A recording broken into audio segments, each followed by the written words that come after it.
Kagulat World. Ito na ang isa sa pinakamahalagang laban ni Alexandra Ayala ngayong grass season.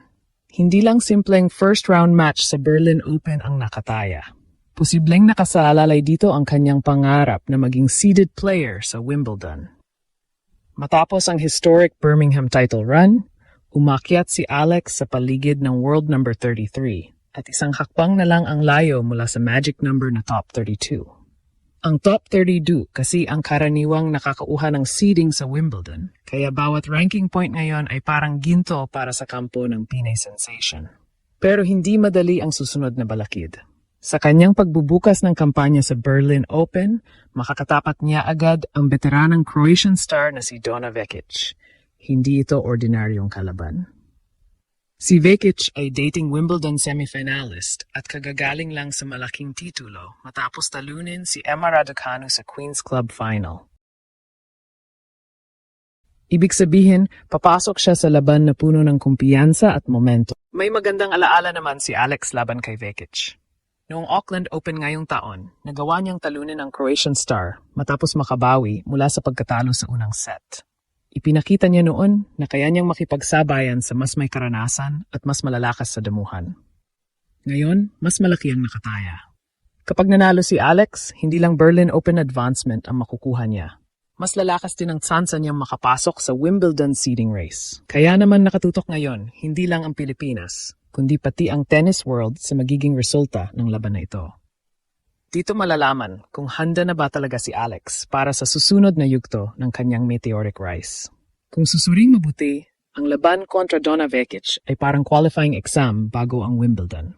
Sa papel, mas kilala pa rin si Vekic. Nakarating siya sa Wimbledon semifinals sa nakaraang mga taon at matagal ng bahagi ng Elite Tour. Kahit bumaba ang ranking niya nitong 2026 season, hindi pa rin nawawala ang kanyang kakayahang maging delikadong kalaban sa grass courts.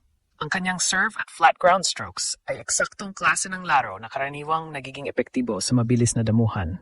Ngunit ibang Alex na ang kahaharapin niya ngayon. Noong unang bahagi ng taon, nagawa ng talunin ng Filipina star si Vekic sa Auckland matapos ang isang matinding comeback.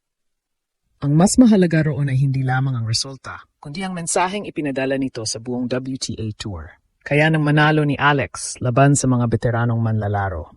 Kaya niyang mag-adjust sa gitna ng laban at kaya niyang maghanap ng paraan kahit hindi maganda ang simula. Ngayon, mas marami na siyang kumpiyansa kumpara noon. Mula sa pagiging promising prospect, naging Birmingham champion siya. Umabot siya sa career high na world number 29 ngayong taon bago bahagyang gumalaw ang rankings. Nagpakita rin siya ng kakayahang manalo sa iba't ibang surface laban sa mga top-level opponents. Ang problema, nasa pinakamagandang forma rin si Dona. Katatapos lamang niyang talunin si Emma Raducanu sa Queen's Club Final. Hindi ito simpleng panalo. Dinomina niya ang unang set at ipinakita kung bakit isa siya sa pinakamapanganib na grass court players sa tour kapag mainit ang kanyang laro. Kaya para kay Alex, hindi sapat ang simpleng magandang performance.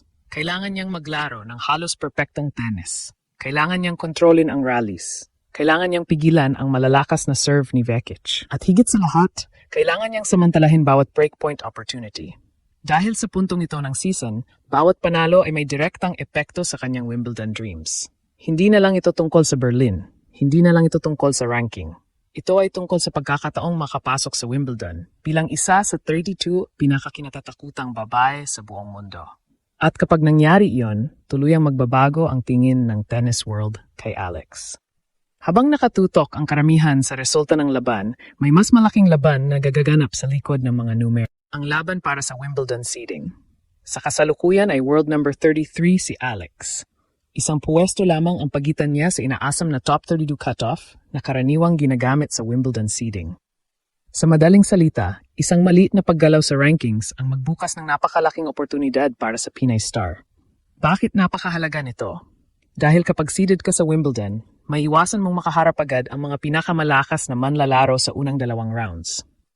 Hindi ka basta-basta mababangga agad kina Aryna Sabalenka, Iga Swiatek, Coco Gauff, Elena Rybakina o iba pang top contenders. Mas lalaki ang tsansang makalalim sa torneo.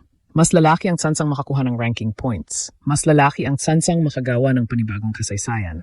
Para sa isang rising star tulad ni Alex, napakalaking bagay niyan. Isipin ninyo ito. Kung seeded siya, papasok siya sa Wimbledon na may mas malinaw na landas patungo sa ikalawa o ikatlong linggo ng torneo. Ngunit kung hindi siya seeded, isang malas na draw lamang ang magtapat sa kanya agad sa isang Grand Slam champion sa opening round. At yun ang dahilan kung bakit napakalaki ng kahalagahan ng Berlin Open.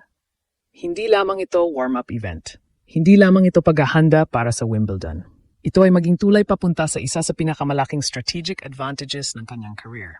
Ngunit may isa pang dahilan kung bakit espesyal ang laban kontra Dona Vekic. Ito ang pagkakataon ni Alex na patunayan na hindi aksidente ang kanyang pag-angat. Maraming tennis analysts ang humanga sa kanyang Birmingham title run. Ngunit alam nating lahat na iba ang pressure kapag ikaw nang hinahabol ng buong tour. Mas mataas ang ranking mo, mas mataas ang expectations, mas pinag-aaralan ng mga kalaban ang laro mo, mas mahirap mag-surprise ng mga tao. Ngayon, hindi na si Alex ang underdog na walang pressure. Siya na ang player na gustong pabagsakin ng iba. At dito sinusukat ang tunay na elite players. Hindi sa pag-akyat, kundi sa kakayahang manatili sa taas. Kapag natalo niya si Dona Vekic sa grass court na pabor sa Croatian veteran, isang napakalakas na mensahe ang ipapadala niya sa buong WTA Tour. Na ang Birmingham title ay hindi simpleng magandang linggo lamang. Na ang kanyang ranking ay hindi aksidente. At higit sa lahat, na handa na siyang maging isa sa mga seeded players ng Wimbledon.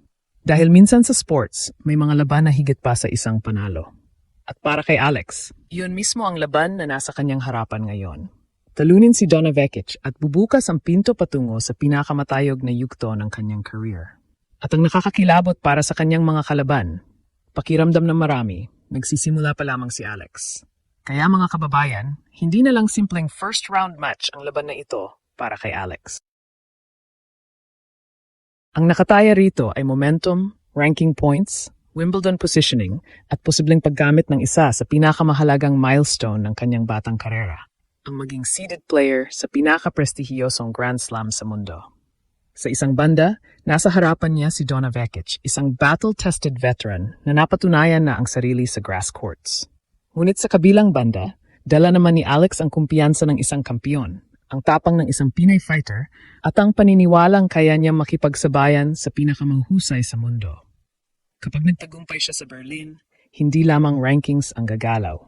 Mas lalakas ang paniniwala ng tennis world na si Alex ay hindi na future star, kundi isa ng tunay na contender sa pinakamalalaking torneo ng sport. At kung may isang mensaheng gustong marinig ng buong Pilipinas sa pagtatapos ng laban na ito, iyon ay simple lamang. Ang pangarap na Wimbledon seeding ay hindi na imposible. Isang malaking panalo na lang ang maglapit kay Alex sa isa pang makasaysayang sandali para sa Philippine tennis.